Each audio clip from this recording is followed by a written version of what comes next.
Sir ஒரு 1.5 மாதத்துக்கு முன்னால் ராஜஸ்தான் மாநிலம் கட்டா அப்படின்னு சொல்லிட்டு ஒரு பகுதியில் மாணவர்கள் மத்தியில் ராகுல் காந்தி வந்து ஒரு பவர் பாயிண்ட் ப்ரெசன்டேஷன் நடத்தினார் சார். அப்போது அவர் அங்கே என்ன சொன்னாரோ அதை தான் நேற்றைய போராட்டத்திற்கு பிறகும் திரு ராகுல் காந்தி பேசினார்.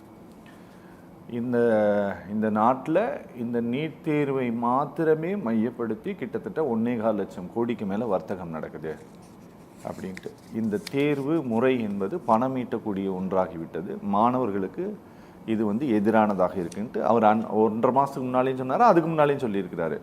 ஆனால் மரியாதைக்குரிய மத்திய இராணுவ அமைச்சர் ராஜ்நாத் சிங் வந்து இந்த கொந்தளிப்பு செயற்கையாக ஏற்படுத்தப்படுகிறது, உருவாக்கப்படுகிறது, எதிர்க்கட்சிகள் தங்களுடைய ஆதாயத்திற்காக இளைஞர்களை அரசியல் கருவியாக பயன்படுத்துகிறார்கள் அப்படின்னு சொல்கிறாங்களே. இந்த ப்ரொட்டஸ்ட்டுக்கு பின்னால் காங்கிரஸ் உள்ளிட்ட எதிர்க்கட்சிகளினுடைய உந்துதலால் தான் இந்த போராட்டம் டெல்லி இதர மாநிலங்களில் நடந்துட்டு இருக்கா சார்? டெல்லியில் ஜந்தர் மந்தரில் இவர்கள் ஒரு 20 நாட்கள் அமைதியாக உண்ணாவிரதம் என்கிற ஒரு போராட்டத்தை நடத்தினாங்க. சரி, அனுமதிச்சு. காக்ரோச் ஜனதா பார்ட்டி, ஓகே, அது ஒரு கட்சி நடத்தியது. இப்போ என்ன கட்டமைக்கிறாங்கன்னா மாணவர்கள் போராட்டம்னு. அது மாணவர்கள் போராட்டம் அல்ல, காக்ரோச் ஜனதா பார்ட்டி என்கிற ஒரு கட்சி நடத்திய போராட்டம். முதல்ல அது எல்லாருமே விளங்கணும்.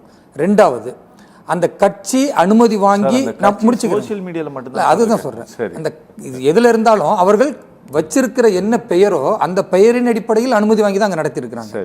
அப்போ காக்ரோச் ஜனதா பார்ட்டி என்கிற ஒரு கட்சி இந்த மாதிரி வினாத்தாளில் கசிவு இருக்கு, அதுக்கு சம்பந்தப்பட்ட துறை அமைச்சர் தார்மீக பொறுப்பேற்று விலகணும், இதுதான் அவருடைய கோரிக்கையாக இருந்தது ஆரம்பத்தில். சரி, அப்போ அந்த கோரிக்கையை முன்வைத்து ஒரு உண்ணாவிரத போராட்டம்னா ஜனநாயகத்தில் அதற்கு அனுமதி அளிக்கணும். மத்திய அரசாக இருக்கட்டும், டெல்லி அரசாக இருக்கட்டும், அல்லது டெல்லி காவல்துறையாக இருக்கட்டும், அவர்களுக்கு அனுமதி அளித்தாங்க.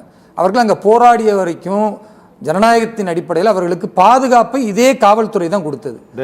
ஆமாம், கொடுத்தாங்க. அதனால் அதில் எந்த குறைபாடும் இல்லை.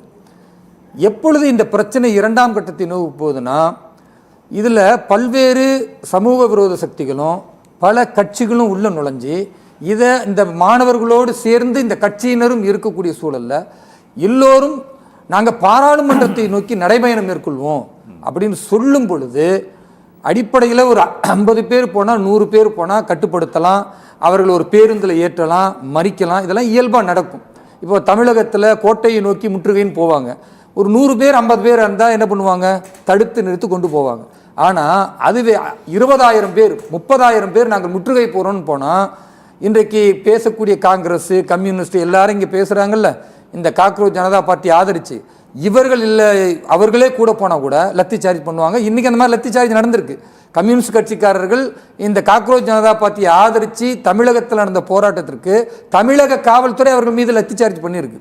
இப்போ இதில் இருந்து என்ன புரியணும்னா, சாதாரண ஒரு இடத்தில் போராடியவர்கள் மீதே தமிழக காவல்துறை தன் கூட்டணியில் இருக்கிற கம்யூனிஸ்டுக்காரர்கள் போராடினாலே லத்தி சார்ஜ் பண்ணுறாங்க. இவர்கள் பாராளுமன்றம் செஷன் நடந்துக்கிட்டு இருக்கிற நேரத்தில், மிக முக்கியமான மசோதாக்கள் கொண்டு வரக்கூடிய நேரத்தில் ஒரு 10,000த்திற்கும் மேற்பட்ட நபர்கள் ஒன்றாக போகிறாங்கன்னா, எப்பொழுதுமே ஒரு தலைமை இருக்குது, அந்த தலைமைக்கு கீழே கட்டுப்பட்டு ஒரு தலைவர்களுக்கு கீழே போகக்கூடிய கேடர்ஸ்னால் அதை கட்டுப்படுத்த முடியும். சரி, ஆனால் இந்த காக்ரோச் ஜனதா பார்ட்டியில் எண்ணி 4 பேர் 5 பேர் முகம் தெரியும், கட்டுப்பாடு என்பது இருக்காது. போகக்கூடியவர்கள் நாளைக்கு எந்த விதமான வன்முறையும் கையில் எடுக்கலாம். ஏன்னா அந்த போராட்டத்தில் பங்கெடுத்தது வெறும் மாணவர்களாக இருந்தால் கூட ஒரு அறிவுரைக்கு கட்டுப்படுவாங்க. ஆனால் அந்த போராட்டத்தில் பெயரளவுக்கு கொஞ்சம் மாணவர்கள் இருந்தாலும் பெரிய பிரச்சனையாக மத்திய அரசுக்கு எதிராக கொண்டு போக வேண்டும் என்கிற வன்முறை பாதையை செலக்ட் பண்ணவங்க தான் நிறைய பேர் இருந்தாங்க. அப்போ அந்த மாதிரி போகும் பொழுது உளவுத்துறை என்ன செய்யும், அவர்களை தடுக்கத்தான் சொல்லும். அவர்களை தடுத்து நிறுத்தி நின்ற இடத்துலேருந்து கூட போராடலாம். ஆனால் என்ன பண்ணுறாங்க, அவர்கள் நாங்கள் போயே ஆகணும், பார்லிமெண்ட்டை நோக்கி போகணும்னு சொல்லி தடைகளை எல்லாம் தகர்த்து அதன் பின்னால் தடுக்கக்கூடிய காவல்துறையினரை தள்ளிவிட்டு பிறகு காவல்துறையினரை வந்து காயப்படுத்தி இரத்த காயங்களோடு இன்னைக்கு 26 காவல்துறையினர் மருத்துவமனையில் இருக்கிறாங்க. அதனுடைய காணொலி காட்சி என்னுடைய சமூக வலைதளத்திலே நான் பதிவு செஞ்சிருக்கிறேன். அது மட்டும் இல்லாமல் ஊடகவியலாளர்கள் பெண்கள் எல்லாம் இழுத்து தூக்கி போட்டு அந்த காட்சி இல்லாமல் நம்ம பதிவு செஞ்சிருக்கிறோம். இன்னைக்கு அதாவது மாணவர்கள் மீது தாக்குதல் என்கிற ஒரு பிரச்சாரத்தை முன்னெடுக்கக்கூடியவர்களுக்கு நாம் என்ன சொல்றோம்னா, மாணவர்கள் என்பவர்கள் இந்த நாட்டின் பலம், அவர்களை பாதுகாக்க வேண்டும். மத்திய அரசு பாதுகாக்கத்தான் நினைக்கிறது. அதுக்கு தான் இப்படி ஒரு நீட் தேர்வில் ஒரு கசிவு ஏற்பட்ட உடனேயே அடுத்து தேர்வு வைத்து அதில் முறையாக சரியாக நடத்தி இன்றைக்கு அதனுடைய தேர்வு முடிவும் வந்துருச்சு. ஆனாலும் கூட இங்கே உள்ள தமிழகத்தில் உள்ள அரசியல் கட்சிகள்லாம் என்ன பேசுறாங்கன்னா, இல்லை நீட் தேர்வே வேண்டாம், அதுக்கு தான் போராட்டம் நடத்துறாங்கன்னு புரியாமல் பேசுறாங்க. அங்கே நீட் தேர்வு வேண்டான்னு போராட்டமே நடக்கலை. நீட் தேர்வு வேண்டும் என்பதில் யாருக்கும் மாற்று கருத்தும் இல்லை. தமிழ்நாட்டில் உள்ள சில அரசியல் கட்சிகளை தவிர்த்து தேசம் முழுக்க காங்கிரஸ் ஆளக்கூடிய மாநிலமாக இருக்கட்டும், கடந்த காலத்தில் கம்யூனிஸ்ட் ஆண்ட மாநிலமாக இருக்கட்டும், பாஜக ஆளுகிற மாநிலமாக இருக்கட்டும், கருத்து வேறுபாடு இல்லாமல் எல்லா இடங்களிலும் நீட் தேர்வைத்தான் நடத்துகிறார்கள். இது உச்சநீதிமன்றத்தின் தீர்ப்பின் அடிப்படையில் செயல்படுகிறது. இது திரு ராகுல் காந்தி அவர்களுக்கும் தெரியும். ஆனால் இங்கே பிரச்சனை எப்போ வருதுன்னா, சட்டம் ஒழுங்கு சீர்கெடும், எந்த அளவுக்கு பொது காவல்துறை வாகனங்கள் உடைக்கப்படுகிறது, அப்பாவி மக்களுடைய கடைகள் உடைக்கப்படுகிறது, ஒரு கட்டத்தில் இது நெருப்பாக பற்றுமையானால் தீப்பத்தி எல்லா இடங்களிலும் குளிர்ந்து விட்டு எரிஞ்சு இவர்களை சரியா கட்டுப்படுத்த முடியாம மீண்டும் பாராளுமன்றத்துக்குள் நுழைந்து ஏதாவது அசம்பாவிதம்னா இது பாரதத்திற்கு உலக அளவில் தலைகுனிவை ஏற்படுத்தும். அப்போ மாணவர்களையும் பாதுகாக்கணும், சட்டம் ஒழுங்க சீர்கெடுக்கிற அதுக்குள்ள இருக்கிற சமூக விரோதிகளையும் தடுக்கணும். அப்போ முக்கியமாக தடையை ஏற்படுத்தி காவல்துறை நடவடிக்கை எடுக்கப்படும் பொழுது அந்த நியாயமான நடவடிக்கையில் ஒரு சில மாணவர்கள் பாதிக்கப்பட்டிருக்கலாம், அதை நானே வருந்துறேன். ஆனால் இதை அனுமதி கொடுத்திருந்தா, பாராளுமன்றத்தை நோக்கி போயிருந்தா மிகப்பெரிய வன்முறையாக அது தேசத்தை தலைகுனிவில் ஏற்படுத்தும். அதனால தான் இது நடந்துடக்கூடாதுன்னு மரியாதைக்குரிய மத்திய அமைச்சர் ஜே.பி. நட்டா அவர்கள் சம்பந்தப்பட்ட அந்த காக்ரோச் ஜனதா பார்ட்டியினுடைய மிக முக்கிய நிர்வாகிகளை அழைத்து அமர வைத்து பேசி இது சம்பந்தமாக நாங்கள் நடவடிக்கை எடுக்க ஆலோசிக்கிறோம், இது சம்பந்தமான அடுத்த ஸ்டெப் என்னன்றதை பேசுவோம், அடுத்த கட்ட பேச்சுவார்த்தை நடத்தும் சொன்ன பிறகு மீண்டும் நீங்கள் வன்முறையை தூண்டி அதில் மாணவர்களையும் சேர்த்து கொண்டு ஒட்டுமொத்தமாக மாணவர்களுக்கு எதிராக மத்திய அரசு செயல்படுகின்ற ஒரு பொய் வாக்குறுதியை பொய் பிரச்சாரத்தை செய்வார்களே ஆனால் அது கண்டிக்கத்தக்கது. மாணவர்களோடு பாஜக என்றைக்கும் இருக்கிறது. ஓகே சார், இந்த துக்குடே கேங் அப்படின்னு சொல்வதும் ஆன்டி நேஷனல்ஸ் அப்படின்ட்டு சொல்வதும் இவர்கள் ஆன்டி எலிமெண்ட்ஸ் உள்ள வந்துட்டாங்க அப்படின்னு சொல்வதும் அயல் நாட்டினுடைய என்ஜிஓ பங்களிப்பு இருக்கு அப்படின்ட்டு சொல்வதும் பாரதிய ஜனதா கட்சிக்கு ரொம்ப வழக்கமான ஒன்று. இதை நாங்கள் எல்லா இடங்கள்லையும் பார்த்துட்டு இருக்கிறோம். அர்பன் நக்சல், குறிப்பாக அர்பன் நக்சல் அப்படின்னு சொல்றது. நீங்கள் இந்த சிபிஎஸ்இ தேர்வு குறித்து அதில் இருக்கக்கூடிய தவறுகளை சுட்டி காட்டிய ஒரு ஸ்கூல் பையனை அவனை ஆன்டி நேஷனல்னு சொன்னாங்க, அவனை பாகிஸ்தான் சதின்னு சொன்னது பாஜக. அதனால் இந்த போராட்டத்திற்கு பின்னாலும் மாணவர்கள் மாத்திரமல்ல சில ஆன்டி நேஷனல்ஸும் வந்துட்டாங்க அப்படிங்கிற பிரச்சாரத்தை நீங்கள் திட்டமிட்டே முன்னெடுக்கிறீர்களா?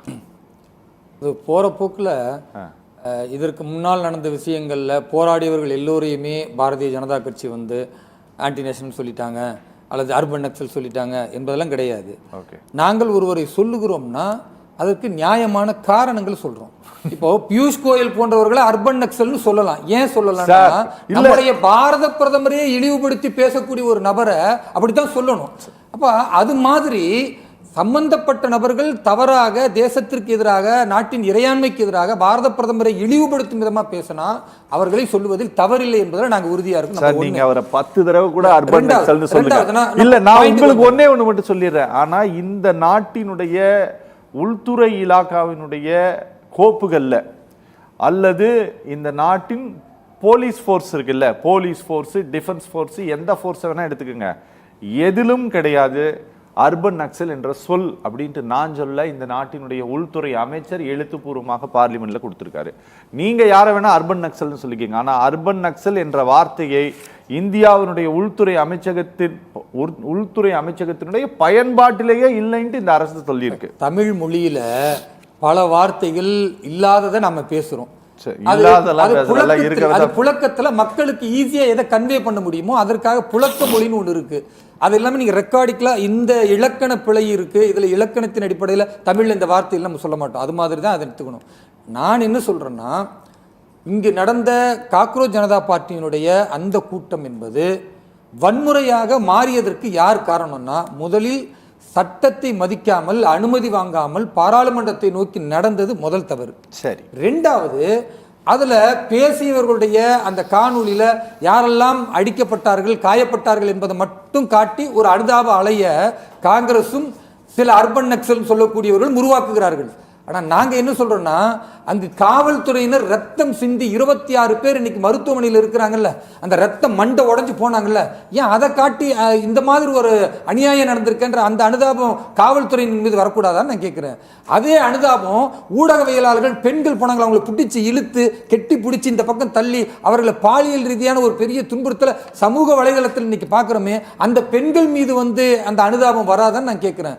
அங்கே உள்ள பல மாணவர்கள் போர்வையில் வந்திருக்கக்கூடியவர்கள் இப்படி கையை காட்டி அந்த வார்த்தையை சொல்ல முடியாது. பாரத பிரதமரை இழிவுபடுத்தி பேசினாங்களே, ஒரு பிரதமரை இப்படி இழிவா பேசுகிறார்களே, அவர்கள் மீது கோபம் வராதா? அதே இடத்துல ராம் மந்திர் கட்டி அந்த மோசடி நடந்திருக்கிறது என்பதையெல்லாம் பேசுகிறார்கள். இவர்கள் நடத்தியதற்கு காரணம் நீட்டு கசிவுக்காகவா இல்லது சப்ஜெக்டை வேற இடத்துல கூட்டு போறதுக்கா? இன்னும் சில பேர் பேசுறாங்க, எல்லா காணொலியும் ஆதாரத்தோடு கொடுக்குறேன்.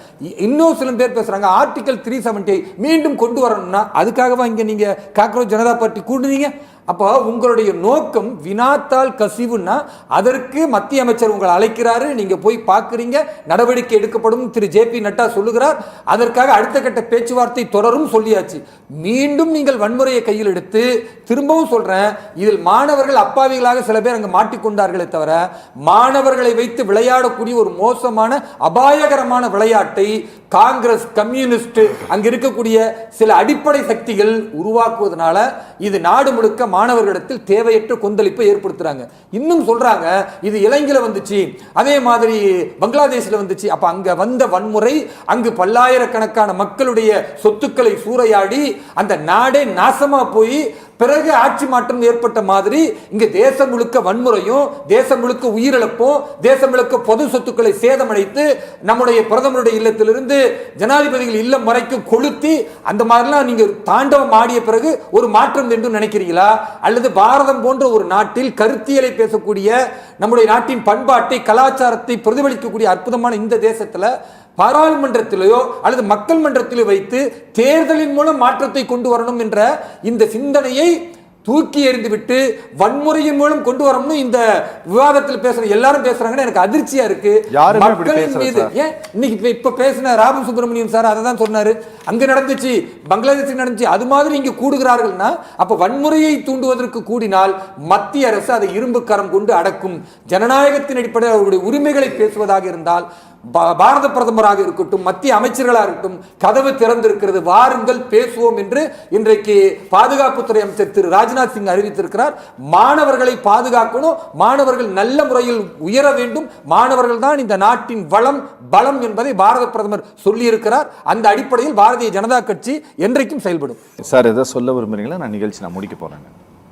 இந்த காக்ரோச் ஜனதா பார்ட்டி என்கிற பெயரில் மாணவர்களையும் இளைஞர்களையும் தவறாக வழிநடத்தி ஜனநாயகத்தின் அடிப்படையில் பேச்சுவார்த்தை மூலம் தீர்வு காண்பது என்கிற வழியை தாண்டி வன்முறையின் பக்கம் கொண்டு செல்லக்கூடிய இந்த இளைஞர் படையாக இருக்கிறேன் என்று தவறான படையாக இருக்கிற இவர்கள் பின்னால் மாணவர்கள் போகக்கூடாது. அது மட்டுமல்ல, இந்த விஷயத்திற்கு பேச்சுவார்த்தைக்கு மத்திய அரசு தயாராக இருக்கிறது, அமைச்சர்கள் தயாராக இருக்கிறார்கள். ஜனநாயகம் என்பது பேச்சுவார்த்தையின் அடிப்படையில் தானே தவிர முற்றுகையிடுகிறோம் என்று நீங்கள் கற்களை வீசுவதனால் தீர்வு கிடைக்காது. மாணவர்களை அரவணைத்து இந்த தேசத்தை வழிநடத்த பாரத பிரதமர் திரு நரேந்திர மோடி அவர்கள் மிகச்சிறப்பான வழிகாட்டுதலை வழங்க தயாராக இருக்கிறார்.